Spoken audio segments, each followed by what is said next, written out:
Hi all, welcome to BIS Academy, Science and Technology Audio Notes for Prelims and Mains, Unit 5, Part 7, Chapter 3. The chapter is Land Resources, Types of Soils and Soil Reclamation. And the topics which we're going to cover are land availability in India, types of soils in India, threats to land resources, measures to improve wasteland, reasons for expansion of wastelands, wasteland reclamation. So let's start with the first topic. Let's look into the land scenario in India or the availability of land. Land serves as a storage for water and nutrients required for plants and other living micro and macroorganisms. The demand for food, energy and other requirements can be reached only upon the preservation and improvement of productivity of the land, but the land resources are becoming limited. Increasing human and animal population has reduced the land availability over decades. The per capita availability of land in India has declined from 0.89 hectare in 1951 to 0.37 hectare in 1991 and 0.27 hectare in 2011. So from 0.89 hectare, so now we have come down to 0.27 hectare per capita, that is per person. That is the availability of land. It is projected to slightly slow down to 0.2 hectare by 2035. Okay, per capita agricultural land availability has declined from 4.48 hectares in 1951 to 0.16 hectares in 1991 and 0.11 hectares in 2011. 0.11 hectares in 2011.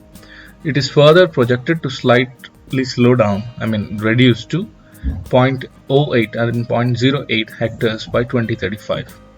This decline in extent of cultivable land is mainly due to the increase in population and diversification of agricultural land for non-agricultural purposes such as urbanization of roads, industries, housing, etc. Out of the 328 million hectares of geographical area of India, about 142 million hectares is the net sown area. Of this, 44% is actually irrigated and the remaining is rain-fed. The rain-fed area is generally subjected to wind, water erosion, and is in different stages of degradation for subjecting it to intensive agriculture. The land needs improvement in terms of productivity per unit and per unit of water for optimum production. Rain-fed agriculture is characterized by low levels of productivity and low input usage. The crop production in these areas is subjected to considerable instability from year to year due to its deep dependence on rainfall, the rainfall is slightly erratic and variant in space and time. The information on extent of soil degradation in the country has been assessed by various agencies. Finally, National Bureau of Soil Survey and Land Use Planning and ICAR, that is Indian Council of Agriculture Research, conducted several studies and logically concluded that 146 million hectares of area is suffering from land degradation in the country. Many programs are being implemented by central and state governments to carry out the reclamation of the wastelands. These include Drought Prone Areas Program, that is DPAP, Desert Development Program DDP, and Integrated Wasteland Development Program, that is IWDP. All these programs are today implemented under a single program called Integrated Watershed Management Program, which we have discussed in the earlier lecture. Okay, let's look at the types of soils in India. What is the soil? The superficial layer of the earth's crust constitutes soil. The study of soil is called pedology or edaphology, P-E-D-A-L-O-G-Y, or edaphology, E-D-A-P-H-A-L-O-G-Y. The process of formation of soil from the parent rock is called pedogenesis, P-E-D-O-G-E-N-E-S-I-S. According to Indian Council of Agriculture Research, India has 8 types of major soils.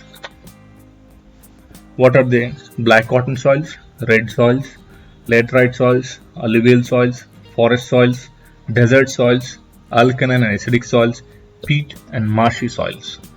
Okay, let's study black cotton soils. That is the first one. They are also called regur soils. They spread across 5.5 lakh square kilometers and they are more clayey and hence retain more moisture. They are suitable very much for cultivation of cotton, hence also called black cotton soils. They are rich in calcium, iron, magnesium, aluminium, and carbonates, and poor in nitrogen and phosphorus. You have to remember they are poor in N and P, that is nitrogen and phosphorus, but they are rich in calcium, iron, magnesium, aluminium, carbonates. Okay, how are these soils made? These are made from the rocks of lava, lava flow, that is volcanic origin. They are distributed in the states of Maharashtra, Madhya Pradesh, Gujarat, Andhra Pradesh, Telangana, Karnataka, and even some places of Tamil Nadu. They are also suitable for cultivation of tobacco, Bengal gram, bajra, jowar. Okay, now let's go to the second type, that is red soils. They have originated from rocks rich in iron, that is because of iron oxide they are red in color. They have appear not only in red color but slightly in yellow color. They are spread across an area of almost 5.8 lakh square kilometers. They have more potassium, iron. They also have less nitrogen and phosphorus. Same black cotton soil and red soils have less nitrogen and phosphorus, less N and P. Okay, they are distributed in the areas of AP, Telangana, Tamil Nadu, Mysore region of Karnataka, Odisha, Maharashtra, northeastern region especially Meghalaya, and even Jharkhand, as well as southeastern Madhya Pradesh. They are formed from the weathering of granite rocks. Okay, let's go to the third type of soil, that is laterite soil. They are found in the regions receiving more than 200 centimeters of annual rainfall. Where are they found? In the regions which receive more than 200 centimeters of annual rainfall. They are also spread across 5.18 lakh square kilometers. Laterite is a kind of clay rock, or laterite is a soil formed under high temperature and high rainfall. This soil is formed under high rainfall and high temperature. The further modification of laterite converts it into red color soils with iron. These soils are rich in silica, aluminium, lime and iron oxides. They appear red in color due to iron. They are not too fertile. There is a need to add more nitrogen in the form of fertilizers to make these soils more fertile. So they are distributed in South Maharashtra, Vindhya, Satpura plateaus, Madhya Pradesh, West Bengal, particularly in West Bengal, Birbhum district, Odisha, East Ghats. Okay, the crops that can be grown are rice, ragi, cashew, tea, mango, sugarcane. These are cultivated. They are also found in some parts of Andhra Pradesh as well. Okay. Fourth type of soils, that is alluvial soils. They cover almost 40% of the total land area in the country. How much? 40%. Why? You let me know in the comments below why India is covered by alluvial soils that constitutes around 40%. They are distributed over the entire northern plains of the country and spread across 7.7 lakh square kilometers. They are major transported soils of the country. They can be classified into sandy alluvial, clayey alluvial, loamy alluvial. Of these, loamy alluvial is the best for the growth of plants. Loamy alluvial is best for the growth of plants. These are highly fertile soils and are rich in potash, phosphorus and lime. But these are deficient in what? Nitrogen, and hence fertilizers are used. They are suitable for cultivation of sugarcane, jute, banana, wheat, rice, oilseeds, pulses. They are distributed in Haryana, UP, Punjab, Bihar, Assam, along the coast of areas of western and eastern coasts. Okay, let's go to the fifth type of soils in India. That is forest soils. Forest soils spread across 2.9 lakh square kilometers in all over the country, but are restricted to hills, slopes and mountains. They are also called mountain soils. They are distributed in western and eastern Ghats. They are rich in humus, nitrogen, but poor in potassium, phosphorus and lime. Forest soils are rich in humus and nitrogen. Why? Because of the leaves that fall onto the ground. They are very much suitable for growing tea, coffee, rubber plantations, spices as well as fruit orchids. Okay, next go to the next type, that is sixth type, that is desert soils. These are highly unproductive and spread across an area of 1.4 lakh square kilometers. They are rarely cultivated and include only jowar, bajra, that too in very few places. They have very poor water holding capacity. They are found around Rajasthan, Haryana and western Punjab. Next one is alkaline or acidic soils. The alkaline acidic are spread across 1.7 lakh square kilometers. They are completely infertile. The crops that are more saline resistant like rice, sugarcane are grown in these soils. They are given many local names like Ray, Usar, Kallar, etc. They are distributed in Rajasthan, UP, Punjab, Bihar, Sundarbans of West Bengal. Next, the eighth and the last type of soil is peat and marshy soils. Peat is PEAT, peat. They are spread across 150 square kilometers in a small area. They appear very black in color and not suitable for agriculture. They are rich in humus, which appear trapped in water. These are distributed mainly in Sundarbans regions of West Bengal, northern Bihar, Odisha, and coast. This is marshy, so not suitable for agriculture. Right.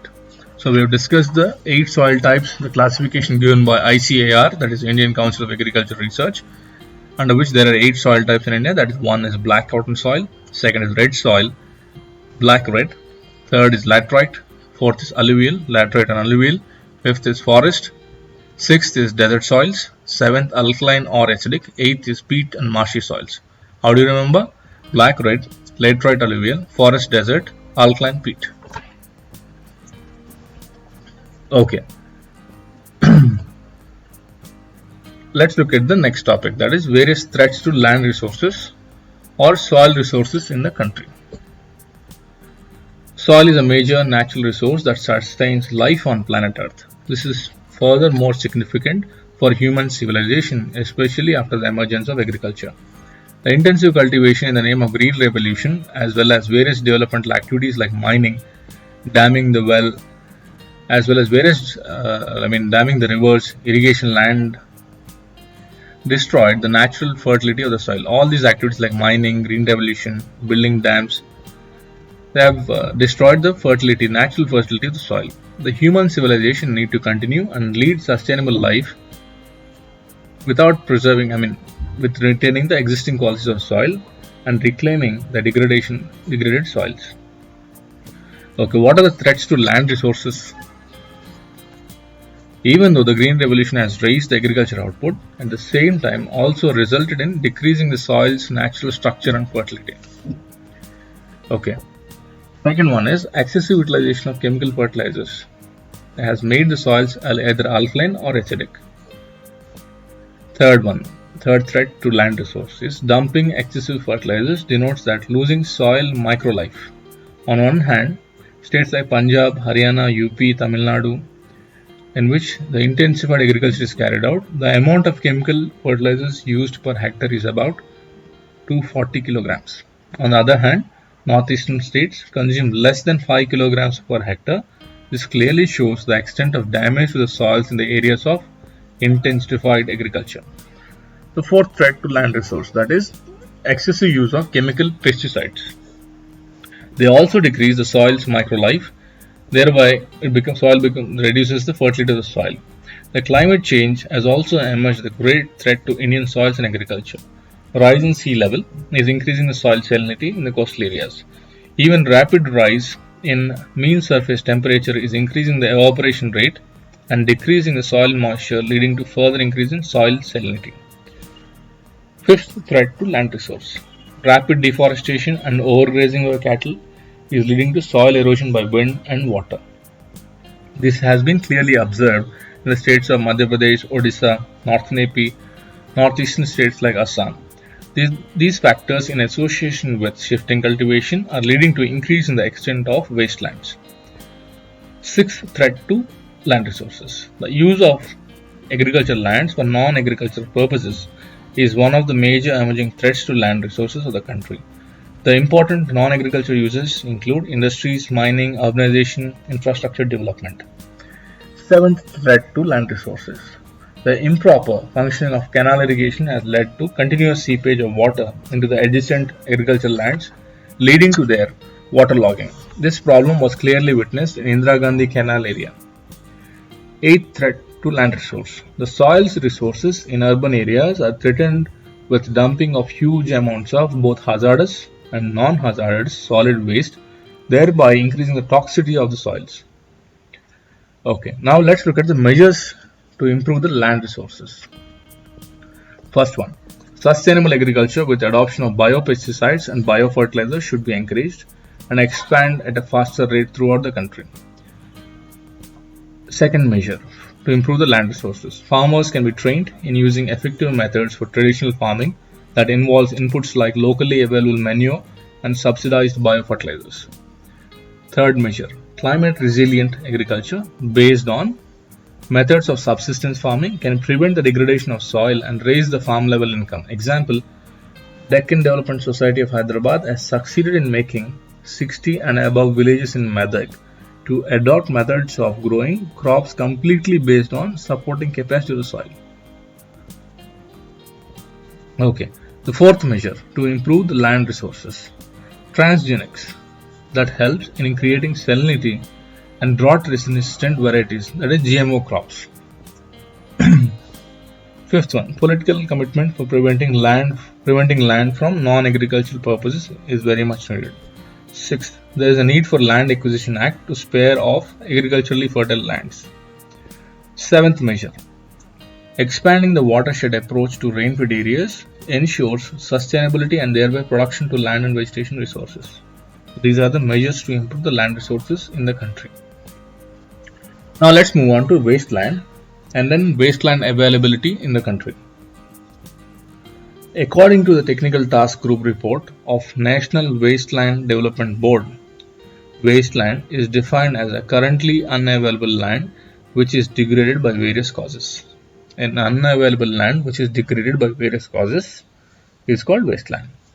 The ICAR, that is Indian Council of Agricultural Research, defines wastelands are unusable lands formed due to neglect or due to degradation and are not being utilized to their full potential. These wastelands can result from inherent or imposed disabilities or both, such as location, environment, chemical and physical properties, and even suffer from management conditions. According to IWDP, wasteland is a degraded land which can be brought under vegetative cover with reasonable effort and which is currently underutilized, and the land which is deteriorating for lack of appropriate water and soil management or on account of natural causes. India has just 2.4% of the land area but has to support 17.5% of the world's population. Remember this factual data is important for your prelims as well. India has around 2.4% of land area. How much? 2.4% of land area, but has to support how much percentage of population? 17.5% of the world's population. How much? 17.5%. Okay. What does this indicate? It indicates the mounting pressure of human population on land resources. Out of 328 million hectares of Indian land, which is currently, we have land use information for almost 93% of the area. The remaining 6.9 land area is highly unfavorable for survey, hence it is considered as economically useless. The total agricultural area in the country is 142 million hectares. Due to various reasons, most of the Indian land, both agriculture and non-agriculture, is in various phases of degradation. Many communities and studies found using the different criteria have estimated the extent of wasteland differently. The estimations put wasteland availability between 63 million hectares to 180 million hectares. But recent survey carried out jointly by National Bureau of Soil Survey and Land Use Planning and ICAR estimated and concluded that India has around 146 million hectares of wasteland. How much of the land we have in India? 328 million hectares, of which 146 million hectares is wasteland. Okay. Let's look at the reasons for generation and expansion of wastelands. Why there is an increase in wastelands in India? Okay, the widespread deforestation for timber, mining, roads, dams, railway lines resulted in the degradation of land in the area in large scale. I'll repeat, the widespread deforestation for timber, deforestation for mining, deforestation for roads, dams, deforestation for railway lines resulted in the degradation of land area in a large scale. Mining not only causes deforestation but also changes landforms in hilly areas, damaging the entire topography. The land degradation in agriculture sector is mainly due to decreasing land holdings. The smaller land holdings cannot allow maintaining a normal structure and fertility of the soil. The intensive farming using chemical fertilizers and chemical pesticides have reduced the soil microlife, leading to a decrease in the natural fertility of the soil. The widespread shifting agriculture continues even today in various parts of the country like Northeast, North Andhra, Odisha, MP, Chhattisgarh had badly destroyed not only the landforms but also the fertility of the soil. These factors like rapid urbanization, industrialization had increased the value of land for non-agricultural purposes, which resulted in rapid shifting of agricultural land into non-agricultural purposes. In short, real estate. Okay. Chemical industries were mainly responsible for degradation of the quality of the soil by releasing lot of harmful chemical effluents into the soil. Nuclear hazards and nuclear tests can also make the land highly unproductive for many generations. Soil erosion due to wind and water erodes the most fertile upper layers of the land, and the minerals and microlife is removed, which are very hard to reclaim back immediately. So these are the reasons for expansion of wastelands in India. We have how much wasteland we have in India? 146 million hectares of wasteland. The total land is 328 million hectares. Okay. Then how do we reclaim wastelands? So we'll discuss the procedure for wasteland reclamation. Okay. India has around 146 million hectares of wasteland. Much of this wasteland distributed in rain-fed and poorest regions of the country. Reclamation of such wastelands helps in generating more and more natural resources that improves the socio-economic development of the rural poor.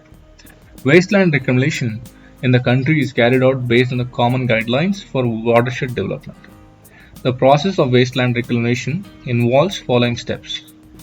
There are around almost 6 steps. We'll discuss them. Step 1 is resources survey. Second step is process of wasteland reclamation.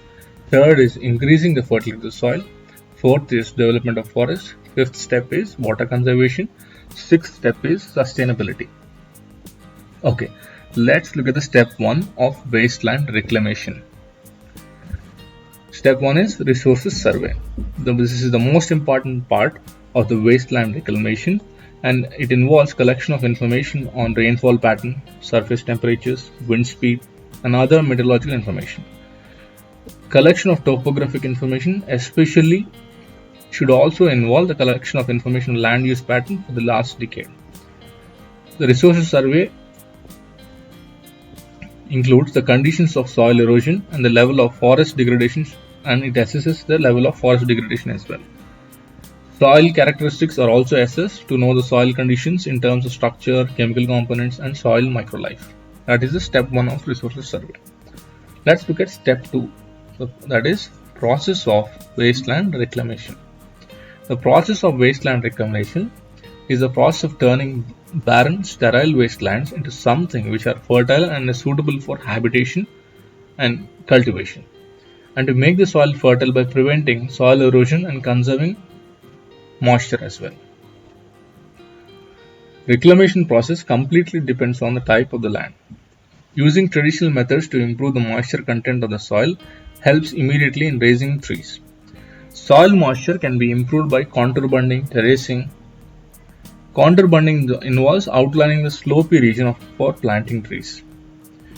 It is a farming practice. Contour bunding is a farming practice or planting trees across the slope following an elevated contour. Contour bunding is proved as sustainable land management practice for marginal sloping and hilly land where the soil productivity is very low. Okay, soil moisture can be improved one by contour bunding and the other one is terracing. What is terracing? It's a type of farming that consists of different steps or terraces for growing plants. It is the practice of cutting flat areas in hilly areas or regions for raising crops. Both these procedures, contour bunding and terracing, help in preventing soil erosion as well as recharging the soil moisture and groundwater. All these are under the second step, that is process of wasteland reclamation. Number 3, increasing the fertility of the soil. The fertility of the soil is increased mainly by using locally available manure, vermicomposting, by using biofertilizers as well. The reclamation of wasteland should completely avoid the chemical fertilizers, otherwise there might be slight to severe changes in the pH of the soil. Okay, so that's why they have to avoid chemical fertilizers completely. Step 4 of wasteland reclamation, that is development of the forest. The area selected for soil reclamation should be modified for development and regeneration of the forest. Reclamation process should follow the agroforestry approach, which results in both the land resources recovery and at the same time improves the livelihood and economic growth of the rural poor. The plants selected for afforestation should meet the food, fodder, firewood needs of the rural population, and plants like neem, tamarind, bamboo, mango, gooseberry, sal, grasses should be selected for afforestation. Legumes help in faster reclamation of wastelands, as they may improve the nitrogen content of the soil. Legumes improve the nitrogen because they fix the atmospheric nitrogen in the soil through their root nodules. Okay, step 5 of the wasteland reclamation. What is it? Water conservation. Since wasteland reclamation process in India is carried out under the common guidelines for watershed, water harvesting assumes a greater significance. The pre-monsoon activities like desiltation of streams, desiltation of tanks, wells should be carried out. Water storage can be ensured by constructing check dams, constructing soak pits, and new wells. The wasteland reclamation is completely dependent on increasing water availability. Step 6, that is sustainability. The sustainability of wasteland reclamation is based on regular water harvesting and intercropping as well as changing cropping patterns. The wasteland reclamation should be carried out mainly as environmental development program but not for immediate commercial benefits. This ensures that the sustainability of the process and improved environmental resources. The wasteland reclamation process should be carried out based on the principles of watershed development. This ensures environmental sustainability, results in optimum utilization of the available natural resources, and livelihood opportunities for the rural poor. Okay, let's recap what we have discussed. We have started with land availability in India and the types of soils. We have discussed about the classification of ICAR classification. How many types of soils we have? 8. What are they? Black cotton soils, red soils, laterite soils, alluvial soils, forest soils, desert soils, alkaline or acidic soils, peat and marshy soils. Next, we have discussed about threats to land resources. What are the threats? We discussed around 8 threats. And next, we have discussed the measures to improve the land resources of the country. What are the measures? Adoption of biofertilizers, sustainable agriculture, usage of biopesticides, biofertilizers, training farmers, developing climate resilient agriculture, focusing on transgenics, ensuring there is political commitment. Okay, after that we have seen wasteland and the reasons for generation of wasteland in India. Next we have discussed elaborately about the procedures to reclaim wasteland. That is, we have seen almost 6 steps. First step is resource survey. Second is process of wasteland reclamation. Third is increasing the fertility of the soil. Fourth is development of the forest. Fifth is water conservation. Sixth is sustainability. Okay, with this we'll end our today's lecture. Thank you for listening. If you have any doubts and queries or need any help, you can mail us to biasacademy@gmail.com. Have a great day.